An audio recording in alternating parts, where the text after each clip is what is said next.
Senator Ludlam. Oh, sorry.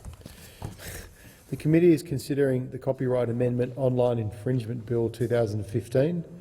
The question is that Amendment number 2 on sheet 7710, moved by Senator Ludlam, be agreed to. All those... Senator Collins. Thank you, Chair. When we concluded just before question time, I think Senator Fierravanti-Wells had just concluded the government's position. I'll now move to our position on Greens Amendment number 2. I might suggest to Senator Ludlam he might want to move together Amendments 2, 3, 7 and 8, as they all deal with the issues he raised, as indeed does Amendment number 2, which removes facilitation of copyright infringement as a criteria for issuing an injunction, and the issue of imposing flagrancy as a criterion. With respect to the first point, Labor understands the concerns raised by some in this debate about the breadth of the term facilitate in this bill. However, it is important to note the context in which the word appears. The bill only covers websites which have the primary purpose of infringing copyright or facilitating copyright infringement. Clearly, all manner of websites might unwittingly and unintentionally facilitate the infringement of copyright in one way or another, but that is not the test. The question is whether it is the primary purpose of a website to do so. As a result, Labor is satisfied that it is appropriate for facilitation to remain in the bill, and we will not support this amendment. With regard to the second point, with respect to flagrancy, as I've said, the primary purpose test in this bill imposes a deliberately high burden on rights holders making their case to the federal court. This amendment would add to the test a requirement that a site flagrantly infringe copyright. Flagrancy is a concept known to Australian copyright law and has been used in legislation similar to this bill in other jurisdictions. However, as I've said, and as the committee concluded, the primary purpose is the appropriate threshold requirement for the grant of an injunction. I note that under the bill as presently drafted, flagrancy is already a matter which the court can take account of in deciding whether to grant an injunction. Similarly, the court can also take into account whether the site shows a disregard for copyright generally. Labor believes that the current drafting is appropriate and will not support amendments with respect to imposing flagrancy as a criterion. Thank you, Senator Collins. Senator Ludlam, do you want to move Amendment 2 or a broader range of amendments?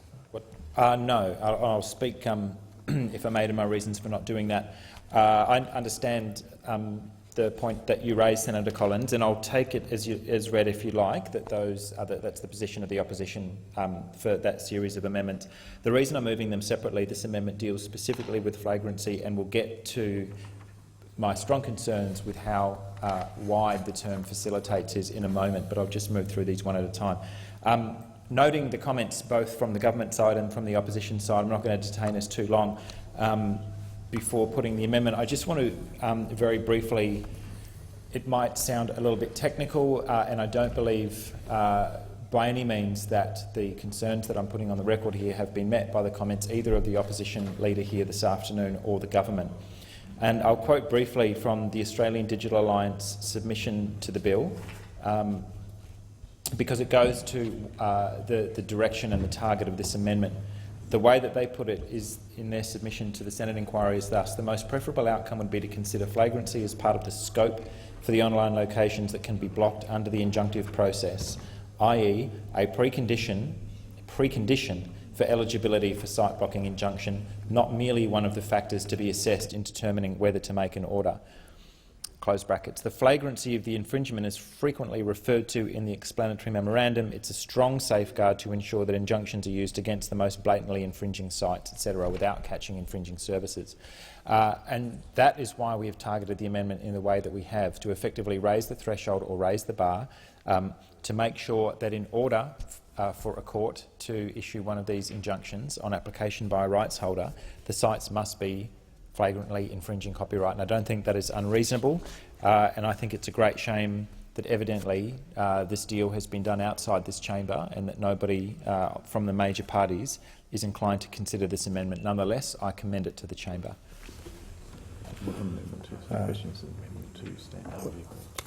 What's that? Minister. Senator Ludlam, you're going to move them individually. So at the moment you're only moving your number 2, is that correct? Right, thank you. Senator Ludlam. Thanks, Chair. Sorry, I jumped early. We'll move number 2 now, and then there are a series of amendments that relate to facilitation that I'll move en bloc. The question is that Amendment 2 be agreed. Those in favour, say aye. Those against, no. I think the noes have it. The noes have it. Senator. If no one jumps, the question is. Senator Ludlam. Thanks, Chair. So I will now seek leave, if I may, to move Amendment 3, 7 and 8 together. I think that sweeps up all of them. Is leave granted? Leave is granted. Thanks, Chair. So what these 3 amendments do collectively is remove the way that the bill is drafted at the moment, which allows rights holders to seek court injunctions to target sites that facilitate copyright infringement as opposed to enable copyright infringement. There's been a lot of commentary through the Senate inquiry and outside of the Senate inquiry process, very concerned about the breadth of the term facilitate as it applies to copyright infringement. It's unnecessarily broad, it's unclear, and it could be, for example, used to take down cloud computing storage sites or services that, link shortening sites or social media sites. Could be used to take down sites that provide technical tools that have entirely legitimate uses, for example, sites that provide large file transfer software like WeTransfer or others. These services absolutely could be argued to facilitate copyright infringement. There is nothing stopping you, for example, using a file transfer platform like WeTransfer to transfer an infringing item, a copyright infringing item from one party to another. That is absolutely not why that tool was built. It is not why the vast majority of users would use a service like that, and nonetheless it can be swept up. Probably the government will argue that the bill is drafted tightly enough as it is. I take strong issue with that. If this is to be targeted, we should not be including language as broad as facilitating. Again, to quote from the Australian Digital Alliance submission, page 7, they put the Macquarie Dictionary definition of facilitation as to make it easier or less difficult to help forward and to assist the progress of or to facilitate the customer to find the right product. It's immensely broad. It's exceptionally broad language for a bill that carries the consequences of knocking websites and platforms offline. As they continue, this could conceivably cover a number of online locations offering products that have legitimate uses, but which may also be used in copyright infringement. VPNs, and pausing my quotation here, I will be dealing with VPNs in a separate amendment shortly.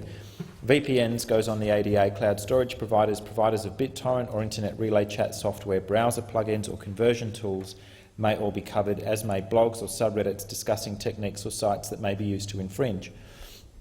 A project such as Open Rights Group's attempt to transparently list the sites that have been blocked under the UK legislation, it may have the primary purpose of facilitating copyright infringement if the majority of users use the list to find sites with infringing content, irrespective of the motives of those who put that list up there. And so, again, if we're going to have site blocking legislation such as this on the statute books, effectively an internet filter managed through the courts by foreign rights holders, shouldn't we ensure that it is targeted absolutely as narrowly as possible, not at things that facilitate copyright infringement, but at things that infringe copyright? And that is the distinction that we're seeking to draw here. Thank you, Senator Ludlam. The question is all in favour, say aye. All against, so no. Senator Ludlam. Yeah, Chair. Senator Collins did indicate the position on behalf of the opposition a short time ago. I'd love to hear from the government as to why you would be knocking over a perfectly sensible amendment such as this. The Minister. Thank you, Senator Ludlam. Look, on the question of facilitation, and I'd just like to note that the bill contains a facilitation element because many of the online locations that are intended to be the subject of an injunction operate in such a manner as to avoid directly infringing copyright. For example, they do not host infringing content but provide links or other means for users to obtain the infringing material. These websites are facilitators, and the bill is designed to ensure that they cannot avoid an injunction by simply not hosting or directly infringing copyright. Facilitation is intended to be a broad and flexible concept as distinct from existing legal doctrines such as authorisation liability. And in particular, in relation to Amendment 7, it is unnecessary to include flagrancy as part of the threshold test in subsection 1. The existing primary purpose test is already an intentionally high threshold test that will not include legitimate websites. We have included a number of examples in the revised explanatory memorandum to make this adequately clear. For example, the primary purpose test would prevent an injunction to disable access to an art gallery website operated outside of Australia that may contain an unauthorised photograph. Senator Lionel. Thank you, Chair. Minister, through you, Chair, what you have just described, a website that could be interpreted as facilitating infringing material via links, could very well apply to a search engine such as Google. How do you intend to avoid that problem? The Minister. I'm instructed the existing primary purpose test would cover that situation. Right. The question is that amendments 3, 7 and 8 on sheet 7710, moved by Senator Ludlam, be agreed to. Those in favour say aye. Those against, no. No. I think the noes have it. The noes have it. Senator Ludlam. Thank you, Chair. We'll see if I can improve my luck on this one. Amendment 4 on the same sheet goes to very serious concerns that I have that this bill could be used and could be interpreted by courts to prevent the use of VPNs. It was an issue of virtual private networks. It was an issue that was canvassed briefly in some of the second reading contributions. This amendment proposes to clean up this dangerous ambiguity so that it's at least one thing we don't have to worry about. VPNs are a legitimate technical tool with many uses that have nothing to do with copyright infringement. It's primarily it's used as a security measure and as a way for people to collaborate on a private network across multiple sites. I think Senator Leinhelm identified in his earlier contribution, when we log on from home base or on the road to the Parliament House network using our security token, we are in effect using a virtual private network. And they have multiple legitimate uses across industry, government, security agencies, take your pick. They also have, you could argue, more niche uses that are nonetheless valuable and entirely legitimate. For example, a whistleblower to hide their internet address and protect their identity while revealing important information to a journalist. That would be one argument. A VPN may be used by a journalist to prevent their sources from being exposed, may be used by a systems administrator to test if their company's network is functioning correctly. Both the Communications Minister and the Shadow Attorney-General have stated that the bill is not intended to capture or block or prevent the use of VPNs. But this is not good enough, and there were ambiguities already introduced, maybe wittingly, maybe unwittingly, by Senator Fierravanti-Wells' contribution before we broke up for question time. The courts must be given certainty as to Parliament's intention when interpreting whether these things are in or out, and the smartest way for us to do that is to make sure that it's in the law. If any loophole is left in the legislation, then it may well be that these clauses are tested by rights holders trying their luck, and the unintended or intended consequences of that, I think, would be quite profound. So this is a very simple amendment. It's designed to remove VPNs explicitly from the scope of the bill, and I commend it to the chamber. Senator. Thank you, Chair. Labor shares the Greens Party concern that this bill should not capture VPNs. This bill, as I explained in my remarks earlier this morning, is directed only at the worst of the worst, websites which intentionally and brazenly flout copyright law. It is difficult to see how VPN services, which have a wide range of legitimate purposes, could satisfy the primary purpose test in this bill. However, or nevertheless, for the avoidance of doubt, Labor has asked the government to respond to the concerns expressed by the committee about this issue by inserting into the explanatory memorandum a clarification that the bill will not target VPN services. As a result, this amendment is superfluous. I note too the undesirability of including in primary legislation a reference to a particular technology. We should strive to produce technology-neutral drafting, and thus Labor will not support this amendment. Thank you, Senator Collins. Minister. Thank you. On behalf of the government, it is unnecessary to include provisions to expressly exclude a VPN from the scope of the bill. The amendments are not intended to apply to VPNs that are promoted and used for legitimate purposes. VPNs have a wide range of legitimate purposes and have no oversight, control or influence over their customers' activities. A VPN site with a legitimate purpose would not be blocked, as it does not have a primary purpose of infringing or facilitating infringement of copyright. The bill does not require clarity on the definition of sites that could be targeted, because a legitimate site of any nature would not pass the primary purpose test, and accordingly we oppose that amendment. Senator Ludlam. Thanks, Chair. So is what the Minister telling us, and I want to be very, very clear about this, is that courts will be allowed to interpret what is legitimate and what is illegitimate use of a VPN? The Minister. They will, based on, in accordance with evidence and on the parameters that we discussed earlier in section 115A. Senator Ludlam. And, Minister, where can we find a definition of illegitimate for the purposes of how this section will be actioned? Minister. I think subsection 1 adequately would assist you, Senator Ludlam. Senator Ludlam. So for people listening to this debate from outside the House, if it's a rights holder's view that an individual user is using a VPN to get a hold of content that is deemed to be in breach of copyright, who exactly would be injuncted? Because what I guess I don't understand is, if there's a service provider out there offering a VPN service, is that site going to be made unreachable by everybody?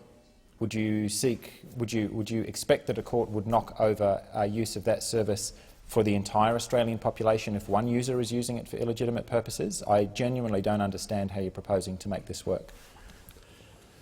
Minister. Senator Ludlam, I'd refer you to 115A, subsection 1. The Federal Court of Australia may, on application by the owner of a copyright, grant an injunction referred to in subsection 2 if the court is satisfied that a carriage service provider provides access to an online location outside Australia and the online location infringes or facilitates an infringement of the copyright, and the primary purpose of the online location is to infringe or to facilitate the infringement of copyright, whether or not in Australia. Thank you, Minister. Senator Ludlam. Minister, I need you to explain to us how, if I'm a subscriber to a VPN service, I could use that service for a variety of uses, legitimate and illegitimate. Are you proposing to make my subscription, to block my subscription to that VPN service provider, or exactly how are you proposing to make it work? These are services that people subscribe to that offer services to people all over the world, including here in Australia, that the government won't be able to control what individual users choose to do with that service. The VPNs themselves don't host infringing content. I don't think you're trying to imply that they do. So exactly what will be injuncted? The Minister. Thank you. It's the online location that has to satisfy the test. Senator Lionel. Yes, thank you, Chair. Minister, I'm struggling to understand this. A VPN is a site, is a website, and if it has 100 customers and 20 of them are using that VPN to then access and download infringing material, is it likely? Is it possible? Is there any possibility that the VPN will be injuncted along with the sites that are being accessed via the VPN? The Minister. Senator Lionhelm, I'm advised that it's the online location that has to satisfy the test. Senator Ludlam. Minister, online location of what? This is starting to remind me of the parliamentary equivalent of Senator Brandis's train smash interview on Sky. It's the web address, is it, that you're going to injunct? Online location of what?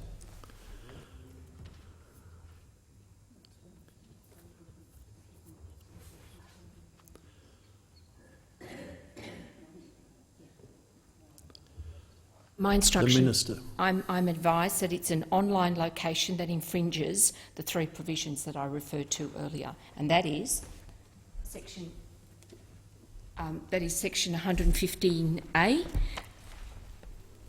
and that is a carriage service provider that provides access to an online location outside Australia, and the online location infringes or facilitates an infringement of the copyright, and the primary purpose of the online location is to infringe or to facilitate the infringement of copyright, whether or not in Australia. So it's the Minister. yeah. Yeah. Senator Ludlam. I know we tend to avoid drifting into hypotheticals, so forgive me if that's what you think I'm about to do, but I can't work out any other way of assessing whether the government knows what it's doing or if I'm simply misunderstanding the way that the Act is going to operate. There's a VPN service provider out there that provides services to 1 million people, and they're all using that for all manner of legitimate purposes, the way that we use the parliamentary VPN when we're distributed all over the country. Then I log on and I take out a subscription in that company and I use it to infringe copyright on a third-party site located somewhere else entirely. Are you seriously telling me that that VPN, because one bad egg, one user who's using it for dodgy purposes, that you're going to knock that business out from its entire Australian customer base? I'm reasonably sure that's not what's intended, but it's the way that you're making it sound. So please help us out. I get that you're going to block that site that I might be visiting using a VPN, but I don't understand how you can be proposing to knock the VPN business off the Australian internet at the same time. Minister. Senator Ludlam, VPNs have a wide range of legitimate purposes and have no oversight, control or influence over their customers' activities. A VPN site with a legitimate purpose would not be blocked, as it does not have a primary purpose of infringing or facilitating infringement of copyright. Well, the question is that amendment number 4 on sheet 7710, moved by Senator Ludlam, be agreed to. Those in favour say aye. Those against, no. I think the noes have it. The ayes have it. Division required. Ring the bells for 4.